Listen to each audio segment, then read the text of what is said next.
நம்ம குரு அவர்கள் நன்றி உரையாற்றுவார்.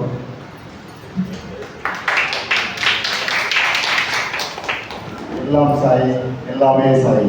நன்றியை மட்டும் பேச சொல்கிறாங்க. என்னங்க பண்ணுறது? இந்த மாதிரி ஒரு என்னை போட்டு கட்டி போட்டுட்டாங்க. அதனால் ஓகே, இப்போ வந்து நம்ம ஆரம்பிக்கிறோம். கரெக்டாக உடனே முக்காலுக்கு நான் முடிச்சிடுறேன். அதுக்கு மேலே பேச மாட்டேன். அதுக்கப்புறம் வந்து நம்ம அன்னதானம் போயிடலாம். தயவு செஞ்சு கொஞ்சம் கோச்சுக்காதீங்க, டைம் ஆயிடுச்சு. சரி, வாழ்ந்த வளமுடன் ஓம் சாய்லாம். அதாவது வந்து நம்ம அருமை நண்பர் நாராயணன் அவர்கள் ஒரு விஷயத்தை ஞாபகம் போட்டாங்க. நேற்று போட்ட நான் ஒரு ஸ்டேட்டஸ், அதாவது இறைவனை வழிபடாதீர்கள், இறைவனை பின்பற்றாதீர்கள், இறைவனை பின்பற்றாதீர்கள், வழிபடுங்கள். குருவை வழிபடாதீர்கள். அதுக்கப்புறம் என்ன செஞ்சீங்கன்னா அதை எனக்கு கவலை இல்லை. ஆனால் குருவை வழிபடாதீர்கள், அவ்வளோதான். எந்த குருவும் என்னை வழிபடுன்னு சொல்லலை. அவர் சொன்னாரா? தூக்கி போட்டு மிதிச்சாரு, நெத்தியில் சந்தனம் பூசுறவனும் உதச்சாரு இல்லையா? அதெல்லாம் தூக்கி படிக்கணும்ல. ஒருத்தனை செங்கலாலேயே அடிச்சாரு, சியாம் சுந்தர் குதிரையை கொண்டு வந்தாங்க. ஸோ ஆனால் அவர் என்ன பண்ணுறாருன்னா, நான் இறைவனையோடு ஒன்றி இருக்கும்போது என்னை டிஸ்டர்ப் பண்ணாதீங்கப்பா, முடிஞ்சா என்னோட ஒன்றிக்கிங்கப்பா அப்படின்னாரு. அந்த தத்துவம் தான் ஆத்மஞானம். என்ன முடிஞ்சா என்னோட இணைஞ்சிருக்க. இப்போ அவரோட இணைஞ்சிருந்தோம்னா சாமி சாமி அனுகிரகம் பண்ண சாமி சாமி நோண்டிகிட்டே இருக்க முடியுமா? என்ன நோண்டி இருந்தால் வச்சு விடுவாரு. ஸோ நான் எங்கும் நிறைந்தவங்கிறாரு. அப்புறம் நீ செடியில் மட்டும்தான் இருப்பேன் பூட்டு போட்டு வச்சுக்கிட்டா என்ன அர்த்தம்? ஸோ இப்படி கேட்குற கேள்வி ஆத்மஞானம். ஓகேங்களா? காய் பக்தி எனப்படும், பழம் காய் இருந்தால் தானே பக்தி பழம் வரும். அதனால அதை குருவை வழிபடாதீர்கள், பின்பற்றுங்கள். குருவை பின்பற்றலாம். அவர் சொல்லிக் கொடுக்குற எந்த பயிற்சியுமே நீங்க செய்ய மாட்டீங்கிறது சத்தியம். இந்த கலியுகத்தில் அதான் சத்தியம். அது எனக்கு நல்லாவே தெரியும். ஆனால் பின்பற்றலாம்ன்றதுக்காக தான் திருப்பி நான் சொல்றேன். என்னன்னா, அவருக்காக அதை தான் முன்னாடியே சொல்லிட்டாரு. நம்ம ஒன்று புதுசாக சொல்ல போகிறேன். நான் என் குருவையே பார்த்து கொண்டிருந்தேன் 12 வருஷமா. ஏன்னா அவர் சொன்னாரா, இவர் கேட்டாராங்கிறதுலாம் நமக்கு தெரியாது. ஏன்னா இப்போ இனிமே வரவன் எவனும் கேட்க மாட்டான்னு அவர் முடிவு பண்ணிட்டாரு. அதனால என்னுடைய ஆக்டிவிட்டிஸை, என்னுடைய செயல்பாடுகளை பார்த்து கொண்டே இரு, அப்படியே பின்பற்று. நான் என் மாணவன் எனக்கு எப்படி குழந்தை நெளிஞ்சு பேசுறேன்னா, அதையே உன் வீட்டுக்காரன் மட்டும் பேசுறீங்கன்னா குடும்ப பிரச்சனை தெரிஞ்சு வச்சுருக்கேன். அவ்வளோதானே. ரொம்ப எளிமையான ஆத்மீயானவர்கள், அவ்வளோதான். ஸோ அப்போ என்னை பின்பற்றுறது குருவை வந்து நான் ஆல்ரெடி நடிச்சு காட்டலாம், அதை அப்படியே பின்பற்ற போகிறோம். நம்ம சினிமா நடிகை நடிச்சு காட்டுறதை பின்பற்றோம் அப்படிங்கிறோம். லேட்டஸ்டாக அந்த வேலையை பார்த்துட்டு இருக்கோம். அதை பண்ணாமல் நாம் குரு என்று ஏற்றுக்கொண்டவர்களை பின்பற்றினாலே போகணும், வழிபடணும் அவசியம் இல்லை. எதுக்காக சொல்ல வரணும்னா, குருவை வந்து நிறைய இப்போ இருக்கிற எல்லா குருக்களையும் வழிபடுகின்ற நோக்கம் தான் இருக்குது இப்போ. ஏன்னா அவங்க குரு வந்து சில குருக்களை வந்து நம்ம கை பிடிச்சி விடுவோம், கால் பிடிச்சி விடுவோம், இன்னும் ஆரத்தி காட்டுவோம் குருவுக்கு. ஆனால் எந்த குருவும் காட்ட சொல்லலை இல்லைங்களா? அந்த விஷயம் வந்து ஆல்ரெடி ஆத்மஞானம் எனப்படும். இதை உணர்ந்து அதில் வந்து நம்ம விலையில் வந்துட்டோம்னா ஆத்மஞானம் எனப்படும். உங்களுக்கு இறைவன் என்ற ஒரு உருவம் கொடுக்கப்பட்டிருக்கிறது, அதற்கு ஆரத்தி காட்டுங்கள், அதை வழிபடுங்கள், என்ன வேணாலும் செய்யுங்க. ஏன் தெரியுமா? அவன் ஒருபோதும் வருவதில்லை உங்களிடம், அவன் ஒருபோதும் உங்களிடம் வரப்போவதே இல்லை. ஆகையினாலே அவனை வழிபட்டுத்தான் ஆக வேண்டும், அவனை ஆரத்தி காட்டித்தான் ஆக வேண்டும். ஏனெனில் பரபிரம்மம் எல்லா இடங்களிலும் நிறைந்தது.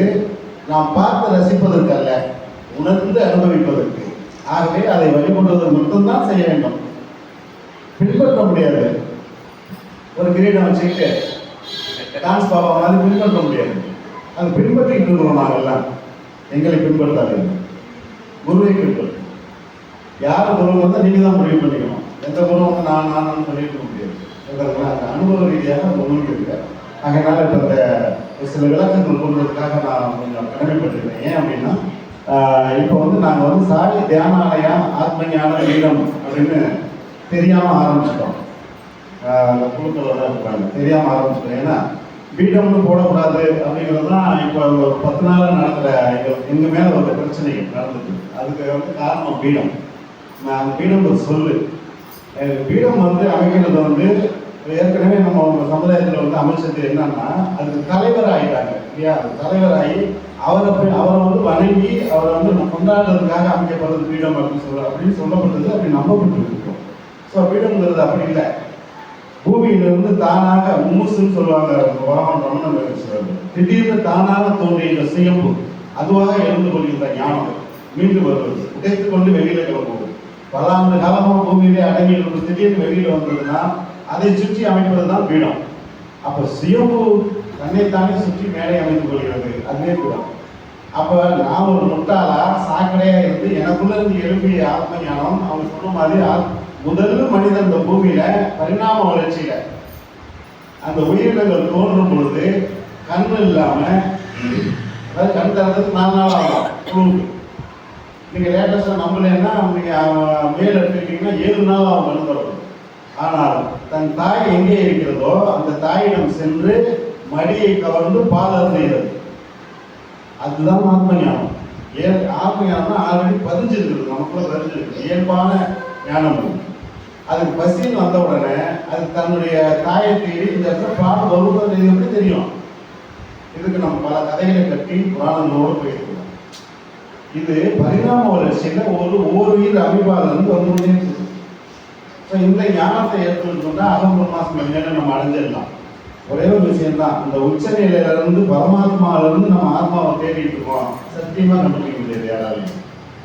பரமாத்மாவிட்ட இருந்து நமக்கு கொடுக்கப்பட்ட முதல் கல்வியே பரமாத்மா. நீ ஆத்மா உணர்ந்துன்னா எப்படி உணர முடியும்?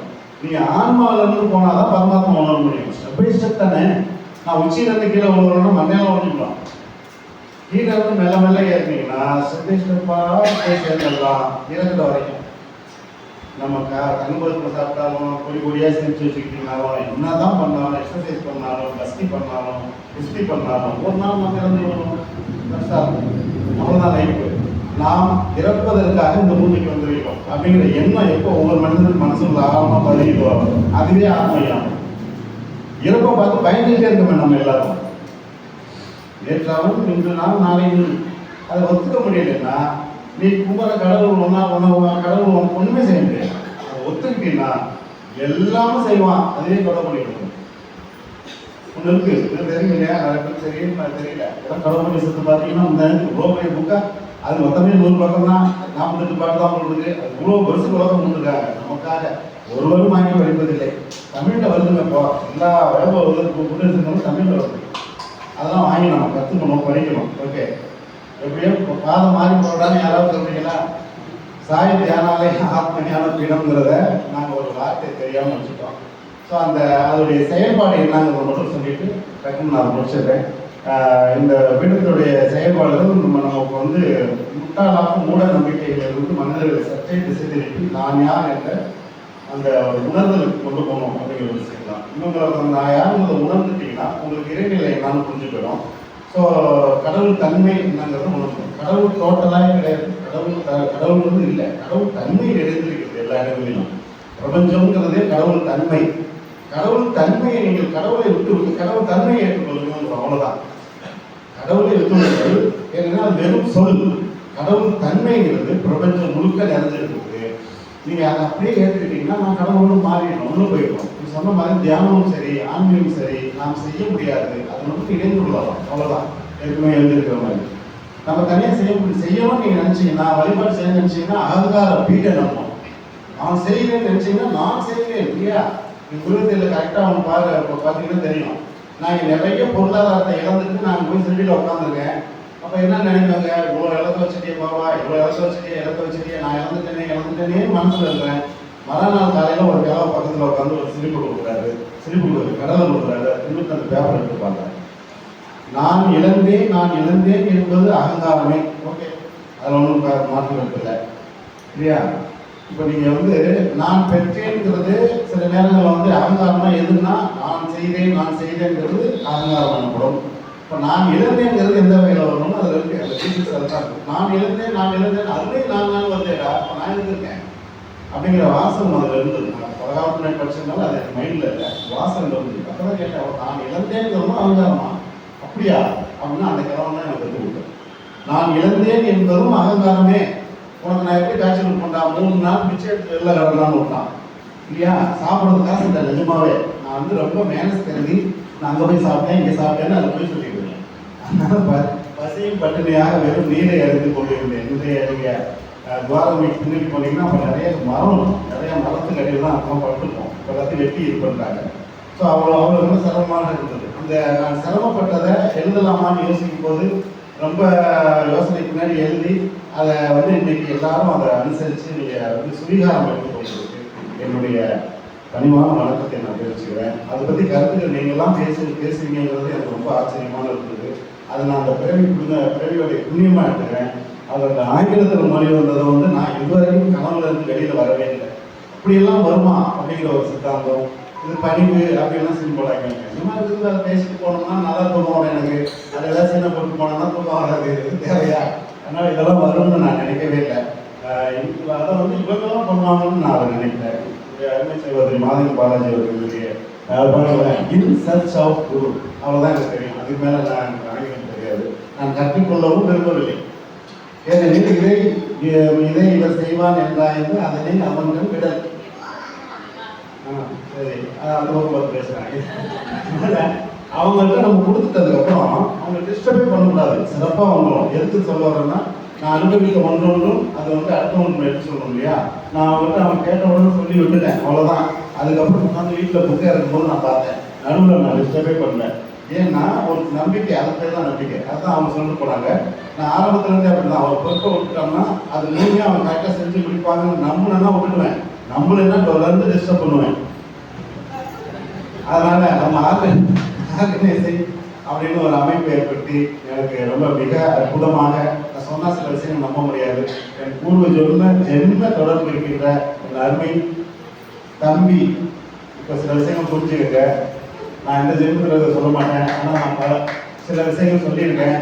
திரு மாதவி பாலாஜி அவர்கள் என்கிட்ட பேசிட்டு இருக்கும்போது நான் தான் எழுதுறேன் ஆனால் எல்லாரும் எங்கள் வீட்டுக்காரரே பெருமையப்படுத்துறீங்கன்னு சொல்லுவார், அடிக்கடி சொல்லுவார். ஆனால் நான் அவர்கிட்ட நான் ஒரு தடவை சொல்லியிருக்கிறேன். நான் சொல்லியிருக்கீங்களா, அவர் தான் எனக்கு முக்கியமான ஆள். என் ஆளை நீங்கள் கல்யாணம் பண்ணிட்டு வந்தால் அவங்களுக்கு எப்படி நான் முக்கியம் கொடுக்கணும் என்று கூறியிருக்கிறேன். ஆகவே அதெல்லாம் புரிந்து கொள்கிறார். என் முன் ஜென்ம தொடர்புள்ள என்னுடைய சகோதரர், அவ்வளோதான். அதுக்காக தொடர்பு யாராவது கவனிங்க, கேட்கக்கூடாது கேள்வி. அவங்க 10 கேள்வி கேட்டு அவங்களே விளக்கம் கொடுத்தாங்க, 3 கேள்வி சொல்கிறேன், அவ்வளோதான். பல விஷயங்கள் ரகசியமாக இருக்கப்பட வேண்டும் என்பது என் குருநாதனுடைய என்னுடைய குருக்களுடைய செய்தி. ஆனால் ஏன்னா அவரே சொல்றாரு, நான் அவர்கிட்ட தியானம் கற்றுக்கல, அவரோட நான் கும்பிடல, நான் அவருக்கு எந்த மாதிரி மரியாதை கொடுக்க மாட்டேன். ஆனால் என்னமோ அவர் ஏதோ செய்யணும்னு தோணுது. என்னங்கிறது அதான் குருஜின்னு தோணுது. இதுக்கு மேலே என்ன வளர்ந்து கொடுக்கணும்? இந்த ஆர்கனைசேஷன் ஏற்படுத்தி இவ்வளோ பெரிய விளக்கம் இல்லை, மொத்தமே நாங்கள் பார்த்தோம்னா நீங்கள் சும்மா இருங்க என்று சொல்லி இந்த 78வது புத்தகத்தில் நான் சமைக்காமல் நடந்தது. 1 மணிக்கெல்லாம் இழந்து நான் சமைக்க ஆரம்பிச்சிருக்கேன். இன்னைக்கு நான் ஆனந்தமாக தூங்கினேன். ஆனால் எப்போதும் போல் 1 மணிக்கு எழுந்து கொண்டேன். எதையாவது செய்ய வேண்டுமே என்று நான் சமையல் அறையில் சென்று என் மனைவிக்கு தெரியாமல் டீ போட்டு குடித்தேன், காப்பி போட்டு குடித்தேன். சமைக்கிறதுமேங்கிறதுமா கை கொடுக்குறது அது ஒரு நப்பாசை தான். நம்ம சமைச்சு வச்சு மக்கள் சாப்பிடும்போது அது பாரோட இழந்துடும். நான் எப்படி சமைப்பேன் இல்லையா? நம்ம அதை திருப்பி சொல்ல வேண்டிய அவசியம் இல்லை. அவர் தான் கதாநாயகங்க, நம்மெல்லாம் சிறு குழுக்கள். அடிக்கடி அவர் சொல்லலைன்னு நம்ம பெருசாக எடுத்துக்க வேண்டாம். அவர் சொல்லி கொடுத்தாலும் நம்ம செஞ்சோம். ஸோ அது இவ்வளோ சுவையாக வருமா, இவ்வளோ தூரம் எவ்வளோ நமக்கு தெரியுமா, ஒவ்வொரு விஷயமே எனக்கு தெரியுமா நான் இதுவரை ஆச்சரியப்பட்டு கொண்டே இருக்கிறேன். என்னென்ன எனக்கு கிடைத்த அதிசயங்கள் அற்புதங்கள்லாம் உங்களோடு இருக்கட்டும். அதை நான் எப்பொழுதும் ஏற்றுக்கொள்ளவே மாட்டேன். நீங்கள் வேணால் அதை ரசியுங்கள், அதுக்காக நான் ருசியுங்கள், அதுக்காக நான் கொடுத்துருக்கிறேன். ஆனால் நான் எப்போதும் அவருக்கு கீழே ஒரு குழு. எங்காவது ஒரு நாள் அவர் வாழ்ந்திருக்க காலகட்டத்தில் நான் கொசுவாய் போய் ஒரு காலை கடித்திருப்பேன் என்று நினைக்கிறேன். துன்பம் கொடுத்தாதான் குரு நமக்கு இடம் கொடுப்பார். அப்படியாவது நான் துன்பம் கொடுத்த வகையிலே நான் அவரோடு இணைந்திருக்கிறேன் என்று நினைக்கிறேன். ஆனால் நன்றாக கவனிச்சு பாருங்க, நான் கொசுவாயிட்டதான் அவர் ரத்தத்தை கொடுத்தவன் ஆவேன் இல்லையா? அப்படி பார்த்தீங்கன்னா ஸோ அவர் சொல்றாங்க, ஒரு கோப்பையிலே ரத்தம் இருக்கிறது, அந்த ரத்தத்தை கொடுத்தவனான்னு இயேசு சொல்வார். அல்லையே லூயா அவர் சொல்லுவார். அந்த மாதிரியான ஒரு விஷயங்கள் நம்ம பாருங்க. ஸோ இந்த விஷயத்தில் வரும். அதனால இந்த ஆர்கனைசேஷன் மிக சிறப்பாக இந்த விழாவை திரு பாலாஜி அவர்கள் எல்லாத்தையும் ஆர்கனைசேஷன் பண்ணி அதற்குள்ள சிலருக்கு சில விதமான பொறுப்புகளை கொடுத்து இந்த விழாவை தொடர்ந்து நடத்தி கொண்டு போகணும். இன்னும் சிறப்பாக இதை மேன்மைப்படுத்தணுங்கிற ஒரு பெரிய எண்ணங்களோட அவர் பண்ணுறாரு ஆரம்பிச்சிருக்காங்க. அதுக்கு என்னுடைய மனப்பூர்வமான வாழ்த்துக்களை கூறி, முழுமையாக நீங்கள் சொல்வதை கேட்டு நான் அறிவினேன் என்பதை கூறிக்கொண்டு அவர்களுக்கு ஒரு விதத்தில் நான் டிஸ்டர்ப் பண்ண மாட்டேன் என்று சொல்லி அவர்களுடைய எண்ணம் என்னுடைய பகவான் சாய்நாதனுடைய எண்ணமாக கருதி நான் வந்து இருக்கிறேன். ஏன்னா பகவான் ரமணனுடைய சரிதையை படித்து நான் அவருடைய ஞானத்தை பெற்றவனானேன். அவர் மூலமாக நான் ஞான மரத்தை கற்றுக்கிறேன். ஏன்னா கடைசி வரைக்கும் பகவான் ரமணர் அதே பாபாவுக்கு ரமணன் நிறைய தொடர்பு, அதே பிச்சைக்காரனாவே இருந்தார். சாப்பாடு வைக்கும்போது சாப்பாடு ரெடியான உடனே பகவானுக்கு நைவேத்தியம் பண்ணதான் எல்லாத்துக்கும் சாப்பாடு போடுவான் ஆசிரமத்தில். அப்போ போடும்போது அவருடைய சர்வாதி என்ன பண்ணுறாருன்னா, சாப்பாடு மக்கள்லாம் பிச்சை எடுக்கிறதுக்கு நிறையா வந்ததுக்கப்புறம் எல்லாரும் திட்டி அனுப்புறாரு. எல்லாம் போங்க சாப்பாடு பகவானுக்கே கொடுக்குறோம் உங்களுக்கு, அவனுக்கு போங்கன்னு சொல்லும்போது எல்லாரும் போயிட்டா. பகவான்லாம் பிச்சைக்காரன்லாம் போய் ஒரு இடத்துல உட்காரணும் அப்படின்னு சொல்லிட்டா. எல்லாம் சாப்பாடு ஆகிட்டு நைவேத்தியம் பண்ணணும். அங்கே வந்து ஓடி வர்றாங்க, பகவானை காணும். இங்கே எங்கேன்னு கேட்டுறாங்க. இங்கே போய் கேட்டுக்க நேரம் ஆயிடுச்சு. போனோம்னா பிச்சைக்கார கூட்டம் உட்காந்துருக்கு, அது நடுவில் பகவான் உட்காந்துருக்கான். நமக்கு பகவான், ஆனால் பகவானுடைய எண்ணங்கள் எல்லாம் பாருங்க பரப்புறவே இருந்துருக்கு.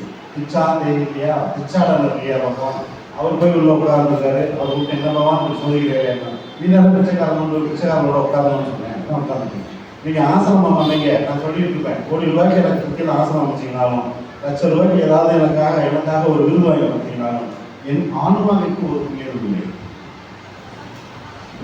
நானாகத்தான் இருக்கிறேன். என் ஆன்மா இந்த உலகத்தை எப்போது பறக்கும் என்கின்ற அந்த நாளை கொடுத்து கொண்டே இருக்கின்ற அவருடைய ஆத்ம ஞானம் செய்கிறவனுக்கு எப்போதும் ஆனந்தம் தான்.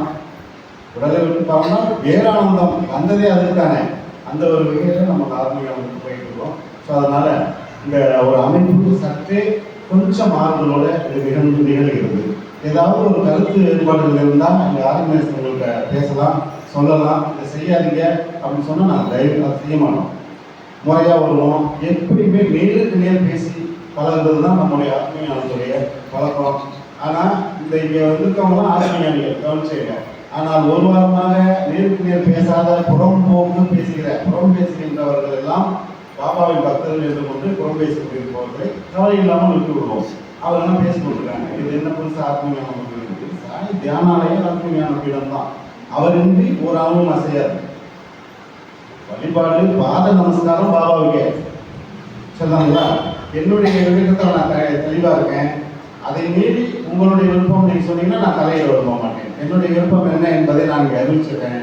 பாத நமஸ்காரம் பாபாவுக்கே. இனி யாரும் குருவை என்னை குருவாக எடுத்துக்கொண்டால் என் பாதத்தில் வந்து வணங்க வேண்டாம் தயவு செய்து. அதுக்கு மேலே உங்களை நீங்கள் கொடுத்தீங்கன்னா நான் வேணாம்னு சொல்ல போகிறதில்லை. அது உங்களுடைய விருப்பம்.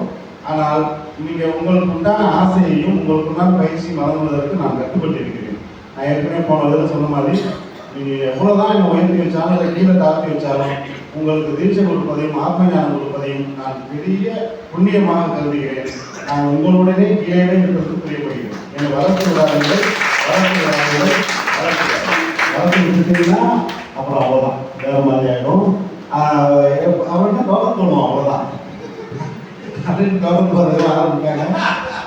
கஷ்டமாயிடும். எல்லாரும் கவனம் என்னதான் போட்டாலும் நான் பகவான் வழி வந்தவன், எங்கள் குரு ராமசாமி வழி வந்தவன். எளிமையாக இருக்க வேண்டும் என்பதை நான் பேசுகிறேன். இன்னும் நான் சொன்ன மாதிரி நீங்கள் நம்பி என்னை பேச்சை கேட்டுட்டு உட்கார்ந்துருக்கிறதுக்காக நான் சில விஷயங்கள் நான் கொடுக்கணுங்கிறதுக்காக சொல்லுவேன். ஒவ்வொன்றாக என்னை விட்டு விட வேண்டும் என்று நினைத்து கொண்டே தான் ஒன்றொன்றாக நான் நின்று கொண்டிருக்கிறேன். அதன் அடிப்படையில் சட்டையை விட வேண்டும் என்று இப்போது நினைத்திருக்கிறேன். இன்னும் சிறிது காலம் கழிச்சு இப்போவே நான் சட்டையை எல்லாத்தையும் போட்டு போகல. இப்போ ஒன்றுனா விட்டுணும். இப்போ கூட நாங்கள் வந்து என்னுடைய இன்னொரு குருநாதாரையே மணிகண்டன், ஐயப்பன் இல்லை, கருத்து ஏற்பாடு தான் தனியாக என்கிட்ட பேசுறீங்க. என் நம்பர் 9941816694. ஐயப்பன் இல்லை, மணிகண்ட மகாத்மாவுடைய சமாதிக்கு சென்று வந்தோம்.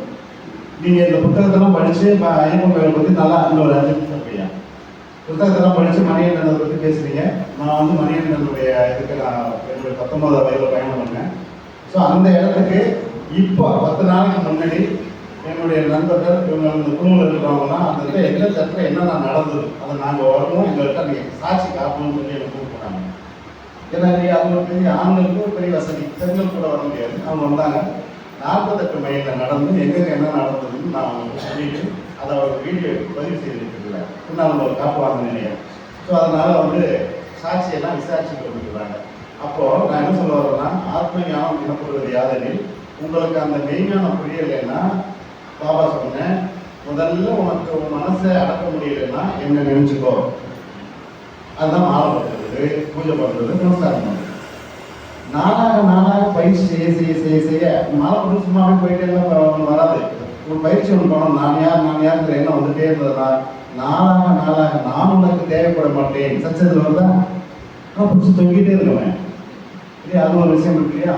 அப்போ நம்ம அந்த விஷயத்துக்கு நாங்கள் மாலை போடவில்லை, முடிகட்டவில்லை. நான் வந்து மூட நம்பிக்கையான ஆத்தியத்தமாக பேசுறது நினைக்காதீங்க. ஞான மார்க்கத்தில் கூட்டு சென்ற என் நண்பர்களே ஞான மார்க்கத்தின் மூலமாகவே மணிகண்ட தரிசனம் செய்ய வைத்தேன்.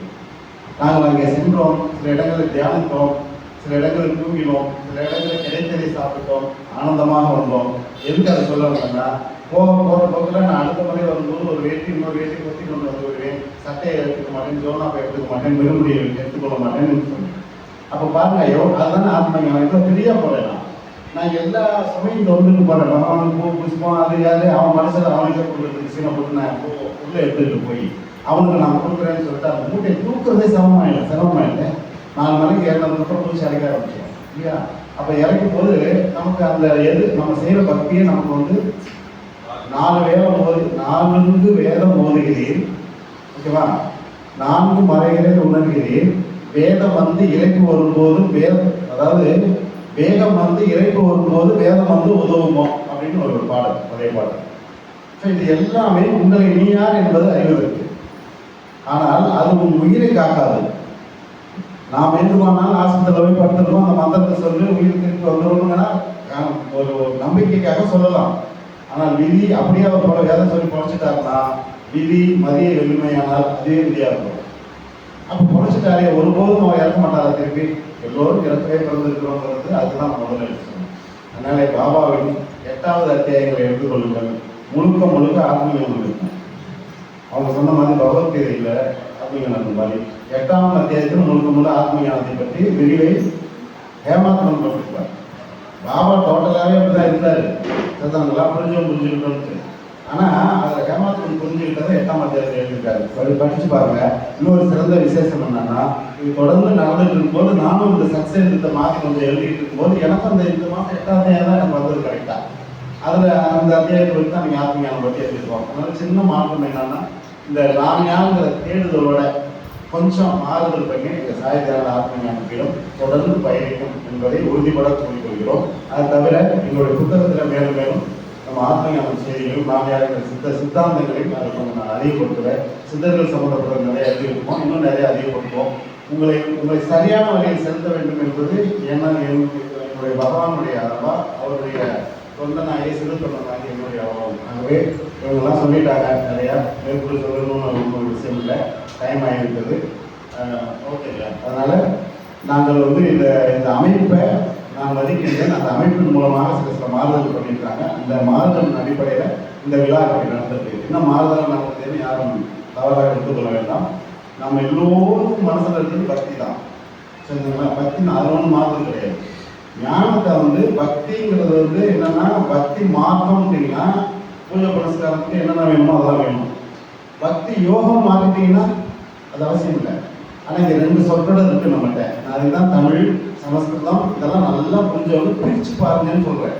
ஒவ்வொரு வார்த்தையும் பிரித்து பாருங்கள், பதம் புரியும். நீங்கள் பிரிக்காமல் மொத்தமாகவே இதை சொல்லிட்டு இருந்தீங்கன்னா புரியாது இல்லையா? சமஸ்கிருதம் அதை நீங்கள் சொல்கிறது தவறாக எடுத்துக்கொள்ள வேண்டாம். நான் சொல்கிறேன், சமஸ்கிருதம் பிரிக்க முடியுமா? எல்லா மொழியும் பிரிக்கலாம். சமம் பிளஸ் கிருதம், சமஸ்தானம்னு சொல்றோம்ல.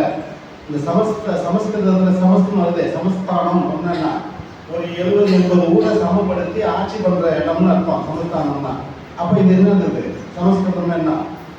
பல ஆண்டு காலமாக வாய்மொழியில் பேசிக்கொண்டு இந்த மொழிகளை பல்வேறு இனக்குழுக்கள் பேசுகின்ற மொழியை மிக சிறந்ததாக்கி அருமையானதாக்கி அது இறைவனுக்கு தகுந்த மொழியாக்கி சமப்படுத்தியது கிருதம்னா மொழி. சமஸ்கிருதம் சமஸ்கிருதம் அப்போ எவ்வளோ ஆண்டுகளாக பேசி அதை சரி சொல்லி கொடுக்குறாங்க. அப்போ பிரித்து பார்க்கலாம் ஐயா. அப்போ பிரித்து பாருங்க, பக்தி மார்க்கம் நம்ம சொல்கிறோம். நீ எனக்கு அது ஈஸியாக பிடிச்சி போச்சு. உட்காந்த இடத்துல இருந்து அப்படியே பூஜை பண்ணிக்கிட்டே ஒரு 1000 மதம் சொல்லிட்டே இருக்குது. எனக்கு நமக்கு வசதியாக இருக்குது, அவ்வளோதான். ஆனால் பக்தி யோகம் பண்ணுறது கஷ்டமாக இருக்குது. அந்த குழப்பம் தான் இங்கே பக்தினா என்ன, யோகம்னா என்ன, ஞானம்னா என்னன்னு நிறைய குழப்பம் வருது. சரிங்களா? இப்போ நாங்கள் பக்தியை இருக்கவே இல்லை. நான் பக்தியை இருப்பது போன்று ஒரு மாயை தோட்டத்தை உருவாக்கி வைத்திருக்கிறார். சொல்கிறேன், பொதுவாக சொல்கிறேன். பக்தி இல்லை, அது பக்தி மார்க்கம், பக்தி யோகம். நீ பக்தி மார்க்கம் செய்வதற்கு உன்னை அறிய தேவையில்லை. பக்தி யோகம் செய்வதற்கு உன்னை அறிந்தால்தான் செய்ய முடியும்.